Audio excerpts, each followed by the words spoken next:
که غواړئ په ایکسل کې میلادي نیټې هجري شمسي نیټو ته واړوئ نو څه به کوئ؟ راځئ چې په دې ویډیو کې دا زده کړو. لومړی به څه کوئ؟ تاسو به هغه کالم انتخاب کړئ چې چیرته غواړئ هجري شمسي نیټې ولیکئ.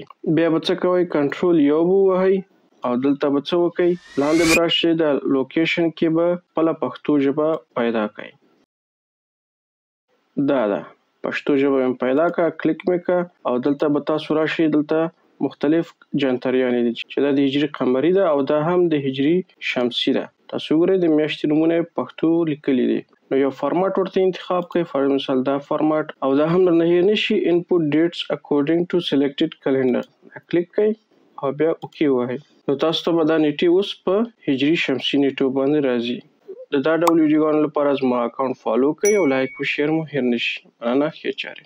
آیا غواړئ د خپل دوکان یا ګودام لپاره مسلکي ډیټابیس ولرئ؟ نو د مسنجر له لارې سره اړیکه ونیسئ. دا ډیټابیس لاندې ځانګړتیاوې لري: د توکو موجودي ویلاس، د میاشتنۍ او یا هفتهوار راپور، د شرکتونو ګروي حسابونه، د پیرودونکو قرض حسابونه، نور ګڼ ګټور امکانات.